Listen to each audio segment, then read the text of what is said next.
Thank you for tuning into this webinar that talks about the EnCorps STEM Teachers Program in relation to career technical education.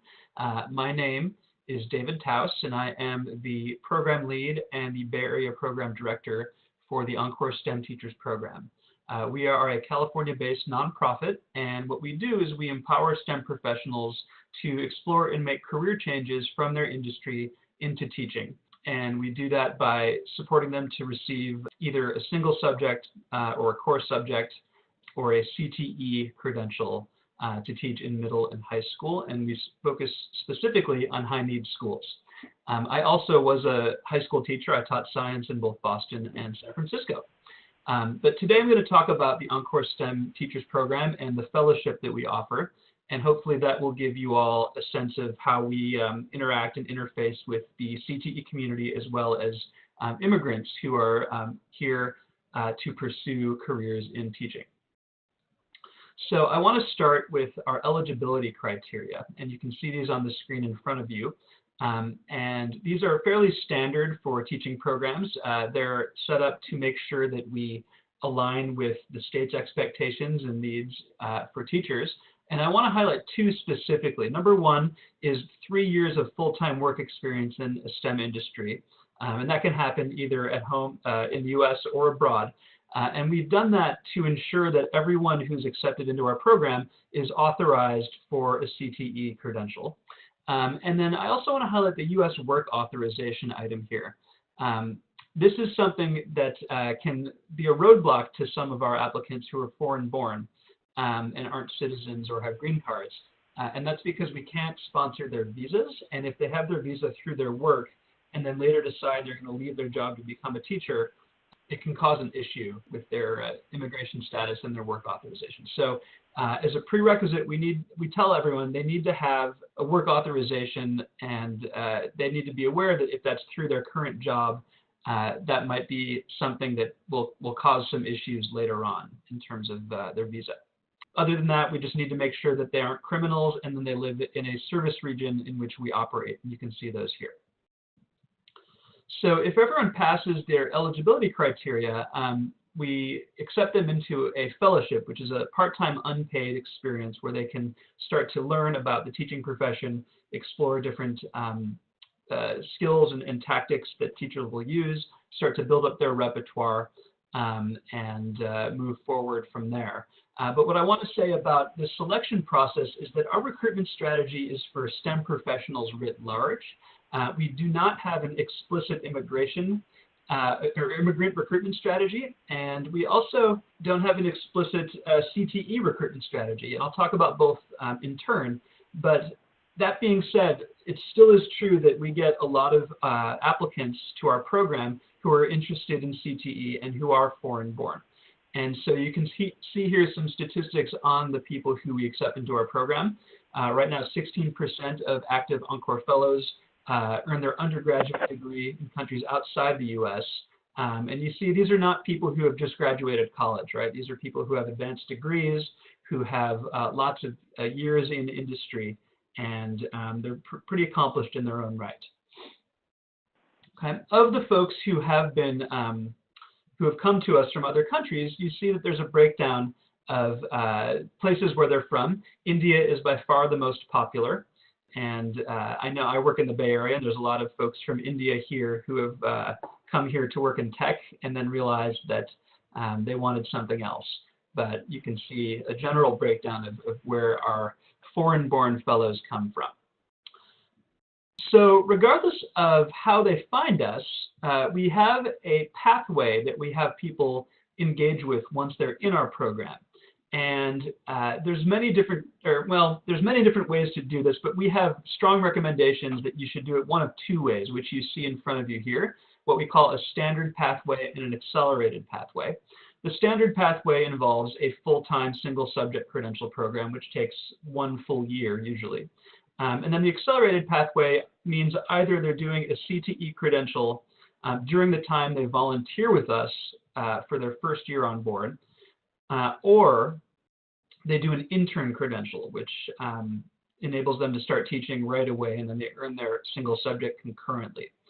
So one of the more attractive things to our people for CTE is that it really gets them up and running much quicker than the single subject traditional pathway does. Regardless of which pathway they choose, we insist that everyone does volunteering with us in one of our partner schools for 1 to 2 semesters. If they're being accepted right now in the spring, then they're going to do volunteering for the entire next school year. And during that time, as you can see in this graphic, they can earn their CTE credential concurrently, usually done online, and we've partnered with the Orange County Department of Education to do that. Our little asterisk here is that we say to people, really invest in your own training as much as you possibly can before you start. A big misconception is that, because I was a student and I've seen teachers, then I can do it too. And to me, that's kind of like saying, I went to the concert, therefore I can play it next week. It's a really hard thing to do, and we know that the more you invest in your own training and practice with support, that predicts more success. So, we want to make sure that people are taking the long view on this, and we do advocate for as much training up front as possible. Now, what's not pictured here is that some people choose to do both a CTE credential and a traditional single subject. And you can see kind of how they stagger that. They would do their CTE credential while they're volunteering, and then they'd enter the single subject program or an intern program after that. Okay, so we are a STEM-focused program. And while I know that there's many different industry sectors for CTE, I believe there's 15 or 16, here are the ones that we focus on and that we support. These are the ones we've deemed to be most STEM-related. By far, the most popular for us are ICT, Information Communication Technologies, Engineering Architecture, and then third place is probably Health and Medical Technology. We also support the single subject or the kind of traditional core classes that you see on the left-hand side here. And here's another summary of just kind of how the different pathways break down. This is a slide we show to all of our fellows or candidates really when they're interviewing. And on the right, you see some examples of programs that we have sent people to. And I want to highlight Orange County Department of Education. Again, that's our kind of preferred referral landing spot for all the people who are interested in pursuing a CTE credential. Okay. In terms of demographics in our program, what we see is that about 27% of active fellows who have been recruited since 2014 pursue a CTE credential, and of that 27%, 7%, or on this graph, 6 to 7% are pursuing both a CTE and a single subject credential. And if you're wondering why we're using the number 2014, that's because our program kind of reinvented itself and overhauled its model in that year. So anything that happened before that, it really was a different situation. And the new structure and the new model is represented from 2014 on. So, this is about a quarter of our people who are interested in doing that. I believe, and I don't have this in front of me, but I believe that's a much higher ratio than most people going into teaching. And it's really appealing for our people, right? Well, number one, we make sure that everyone is eligible to pursue CTE by ensuring they have 3 years of work experience. And these are people coming from industry, they're experts in their field, they're senior scientists, they're researchers, they are managers, and when they kind of find out, wow, I could talk about the thing that I've been doing at work, I thought I was going to only be able to talk about geometry, they get really excited about that. And so a lot of our work is to make them more aware and informed about CTE and how it's different from single subject or kind of your core subjects. And because we ensure that there's really no barrier to entry for them, they're much more able to pursue that path. We do run into some issues with some of our candidates and fellows who have been out of the workforce for a while. And I know in California, they need 3 years of experience in the last 10. And for some fellows, they've had work experience in their deep past, and it's harder to verify that. But by and large, people are primed to be able to just really get on the train with CTE, and they really are drawn to that. Now, this is happening in the midst of a teacher shortage, and I'm sure I don't have to tell everyone listening that this is dire. and that it's not just in single subject, but it's also in CTE. I get a lot of questions as to, are there CTE jobs? And the reality right now, from my perspective, is that there's fewer jobs in CTE than there are in single subject, but that's just because schools can't find people to start their career pathways. And a lot of our fellows become the person to do that at many schools. And so we coach them around that as well. But this is not news for everyone watching, I'm sure. And really our mission is to address the teacher shortage, right? And there's so many ways that's been done in the world of public education. Our solution is a novel one, and it's something that I don't see a lot of people thinking about. It's to say, here are these really accomplished STEM professionals who may want to transition their career, and we're going to focus on them. And they're all being very serious in this picture. But a lot of people write that off. They say, why would anyone want to go from their well-paying tech job with all the perks that come with it to go teach in a really tough school? And here are some people who are counterexamples to the conventional, quote unquote, conventional wisdom that, why would anyone do that? So it does happen. We are here to support these people, and I admire these people a lot. Because they don't have to be doing this, and they're doing this from a really deep place of wanting to contribute to a solution. Okay. So yeah, that's how it happens. What I will say is that this is a long-term vision. We are not here to get people in as quickly as we possibly can. What we've seen is that if they rush their entry into this new profession without being properly trained, they really struggle, and sometimes that causes them to kick out earlier, and that sort of churn in the system isn't interesting to us to contribute to. So what we have them do is volunteer first. We do some support and professional development with them. We also say to them, this is a chance for you to check out the school you're in. It's also a chance for the school to check you out, and maybe they might want to hire you a year or two from now. And that applies to both CTE and core academic teachers. In fact, we don't do a lot of differentiating in terms of which classrooms people are in the volunteer stage. Later on, once they're credentialed or they're pursuing a certain credential track, then we start to make those differentiations. Okay. Now, why STEM professionals? It does seem like a crazy idea, but here's a bunch of reasons why we think STEM professionals are really well suited to be teachers. Number one, the content expertise is unsurpassed, right? And especially in STEM fields and CTE fields for sure, there's always a worry that, oh man, this teacher might not have the content expertise that they need. They might not have gotten a degree in the field that they're teaching. We don't have to worry about that with STEM professionals. Their content knowledge is amazing. And they're passionate about it, right? They've done it for a living. They've done it for a long time. They can speak as to why it's cool, why it's fun. They can also answer the question of relevance, and we all know this comes regularly when the kid says, why do I need this? I'm not going to use this. My phone will do it. Or I'm going to be this when I grow up. I'm never going to do that. And these are people who can say, well, here's what it's good for. Here are the things you can do with it. And I'm not just telling you that because I heard it somewhere. I'm telling you that because I lived it, right? And in that way, they can serve as role models. A lot of students in the schools we're in, they don't know anyone with a PhD. They don't know anyone who works in tech on the quote unquote other side of the tracks. And it's important for them to have access to that. And with that, imagine all of the different field trips and materials they could bring in and guest speakers, and just the access to that industry is something that I know I never had when I was teaching. And if this sounds like something you've heard at a CTE conference or a CTE lecture, that shouldn't be a surprise, right? I think CTE is built around the idea that it's embedded and applied to quote unquote real world things.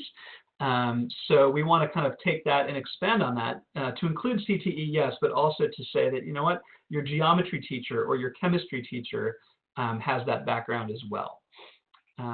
So that's where we're coming from and why we're targeting STEM professionals. It's just such a compelling idea. In terms of our success, we really have seen great things happen out of our fellowships. So we're impacting about 30,000 students a year in California. The numbers on the bottom left indicate some data that we're taking from our placement partners. And what it shows is that our volunteers are having really positive impacts on the schools and the students they're working with. And then once they become teachers, our retention rate after 5 years is 88%, compared to about 50% statewide. So we're doing really well at retaining teachers. And to me, that's one of the most important metrics to look at, because we don't want to have people kicking out of the system and creating churn. That doesn't solve the teacher shortage. That doesn't help the system. That doesn't help kids. And so that our teachers are making a really kind of clear-eyed decision about this career change and staying is a very important feature. Okay, so what do we do with them? What's the magic sauce that we employ? So what we acknowledge is that school looks different than it did when I was going to school, and probably you too. And in order to be successful in a 21st century classroom, you're no longer the fountain of knowledge. You are now the designer of a learning experience. And this is a complex skill that you really have to practice, right? Now, this is as big of a shift as it is for me. It's a bigger shift, I think, for our fellows, especially fellows who went to school in a much more traditional setting. And that's usually the case with immigrants, right? If you went to school in other countries, it was probably a much more traditional experience. And so what we find is that it takes extra work to help them unlearn all of the things that they think they know about what school should be. And we see that the CTE movement is a really great exemplar on how to best instill this new perspective. It's about inquiry, it's about projects, it's about hands-on, it's about applied. And so all the values that come with CTE really inform our work organization-wide with our people. Specifically, what do we give them? So we see our program as kind of the on-ramp, right? We're not going to give them a credential. We can't do that. We're not going to give them a job. We're not a school, but we help ease the transition between one industry and the teaching profession. And we really want to make sure they're supported so they thrive. So specifically speaking, we give them immediate experience in the classroom as volunteers. And this is, I think, really important for them to have a clear-eyed view of what it means to be a teacher, and also to get thetheir hands dirty and try it out a little bit. I think that matters a lot. We give them mentorship, and this mentorship comes from both the program staff, such as myself, and from the host teachers who have them in their classroom. And we require that they have regular times to check in with their host teachers to ask questions, to get guidance, things like that. We also have a lot of professional development for them. And we have in-person events 3 times a year. We call them institutes. And then we also have just rolled out a new series of professional development webinars and assignments on demand through the Google Classroom platform. And that's being used at rates higher than we've ever seen. These are webinars that are about kind of general teaching topics. So, classroom management, student motivation, lesson planning, assessment, mapping to standards, differentiated instruction, things like that. We also give everyone a cohort of peers, and this is not to be overlooked. I think people are really excited to get to know other people who have the same crazy idea that they do, that they want to leave their industry jobs to become teachers, and that really helps people go through with the decision. And we also are really well networked, and our reputation has, I think, given us a lot of access to different schools and different job opportunities. So, I regularly will get emails that say, hey, I'm looking for an engineering teacher. Who do you have? And I'm able to make introductions and referrals. And then we also support people as they jump through all the hoops that need to be jumped through to get your credential. And that includes exams, which credential program to choose, all the different requirements they have. And then we will also have scholarships available as we raise funds for them, for people to pay for their credential. So we're really trying to remove as many barriers as we possibly can. The time commitment is designed so you can still do the pre-credential phase while you're still working. And we think this is important, right? We don't want people to make this huge leap and cut bait before they know what it is they're getting into. Only later to realize that, gosh, I just wrote this huge check to my credential program. I've quit my job, and only now I know I don't want to do it. So we want to make sure that they're really solid in their decision before they make a commitment. And so what you see here is a very doable proposition for people working full time. Once they're transitioned into a credential program or into a teaching job, obviously that looks different, but in the pre-credential phase, this shouldn't be an overwhelming ask of their time. And what we say to everyone is, what you're committing to with EnCorps is you're committing to beginning an experience that will result in your career change. And we take that seriously. We don't want people to come in wishy-washy and saying, I don't know what I want. We leave room for them to realize that maybe it's not the best move for them, but we want people to come in, ready to start taking steps towards a teaching career.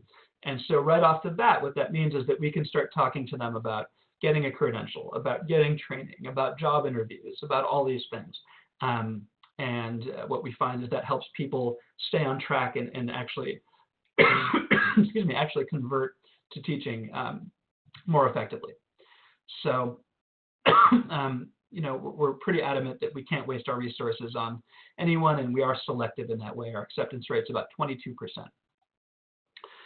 So currently we are in California only, but we're thinking about expansion. And we're looking at these 5 cities preliminarily. I think Denver tops the list right now. But really any urban area that has a concentration of STEM professionals and a bunch of students who would be identified as high needs, close by, is a good place for EnCorps to be. And so if you're interested in having EnCorps come to your region, I'd love to talk with you more about that and get in touch with you.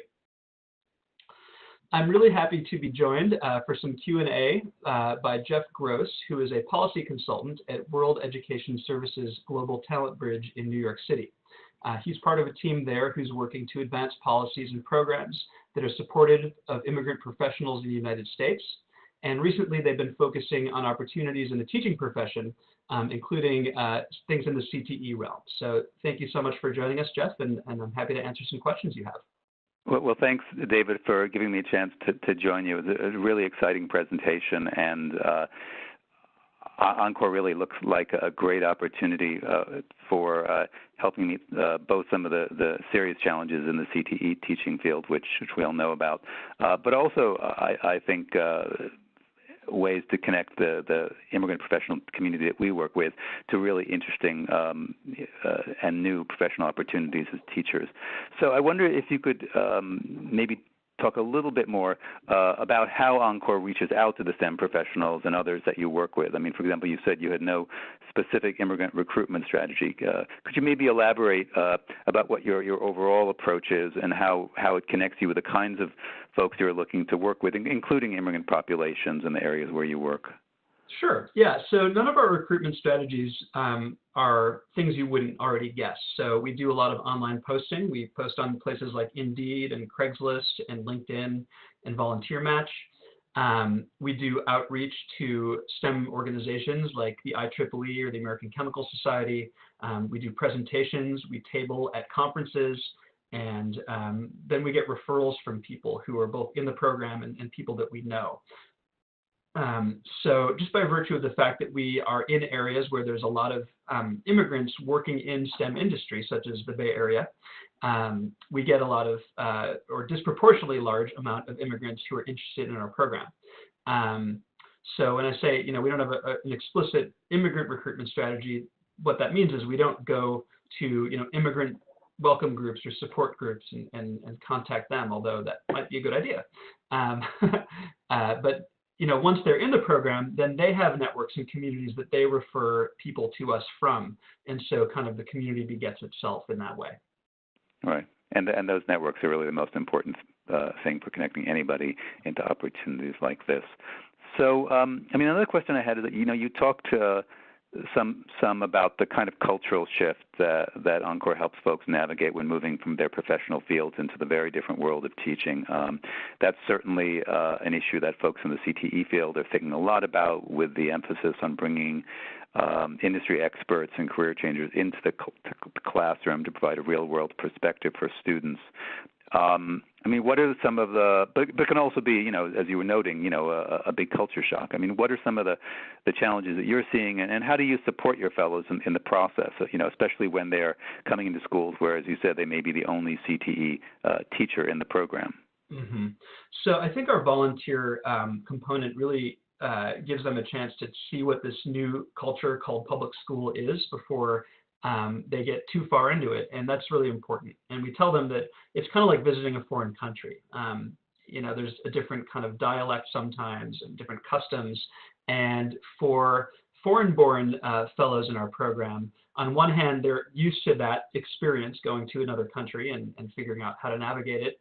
And on the other hand, like I was saying earlier, sometimes because they have such a traditional view of what school should look like, it takes them more time to kind of come around to the newer model of educating. So it can cut both ways depending on the person.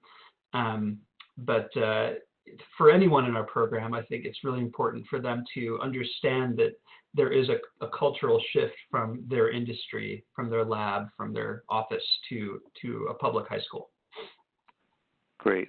And could you elaborate just a little bit more also on your experience working with foreign trained fellows? I mean, is there any difference in the kind of training and support you provide, for example, around issues like credential evaluation, or what do you see in terms of their experience as teachers when they move into the schools that EnCorps partners with? Mm-hmm. So, a lot of them have had this traditional kind of upbringing in schooling, and so they have a farther way to go, generally speaking, to unlearn all of these things they think they know about school. So I've already spoken about that. In terms of like the logistics, there are some additional things they need to attend to, one of which is they're getting their transcripts evaluated if they were educated in other countries. It's just another hoop you need to jump through. But from fellows who have done that in our program and from our own research, we're able to advise on that, tell them, how do you get your transcript evaluated? How much does it cost? How long does it take? And start now so it doesn't slow you up later. We also know that in California, they need to pass what's called the U.S. Constitution requirements. Most of us who were born here and went to school here are exempt from that because of our classwork we took in college usually. But these folks, they need to take an additional test or additional class or something like that. So we advise them on what that looks like and how to navigate that hoop as well. So there's some logistical things that you do need to consider when working with immigrants. Great. Well, thanks, David. So just really one last question. I mean, what are some ways that the folks on the webinar today can connect with you if they're in California to help connect with you, and whether they're in terms of schools or in maybe helping encourage professionals they work with to come through your program, or people in other states who might be interested in taking advantage of your move into other parts of the country? Yes, thank you for segueing perfectly into my last slide. So this is my email address. Feel free to email me directly, and I'll be very responsive. If I'm not the right person at EnCorps to work with you, then I can refer you to one of my colleagues. And this website will also give you a good background on our program and some more information on what we do, some more details, and also how to move forward with something. But I will say we are very interested in working with people in getting referrals for new fellows, immigrant and CTE especially. And we do have plans to expand to other states. So if this is something you think you might want to see in your region, let's definitely talk about that. But thank you so much for your time today. It was great to share our work with you, and I hope this was a benefit.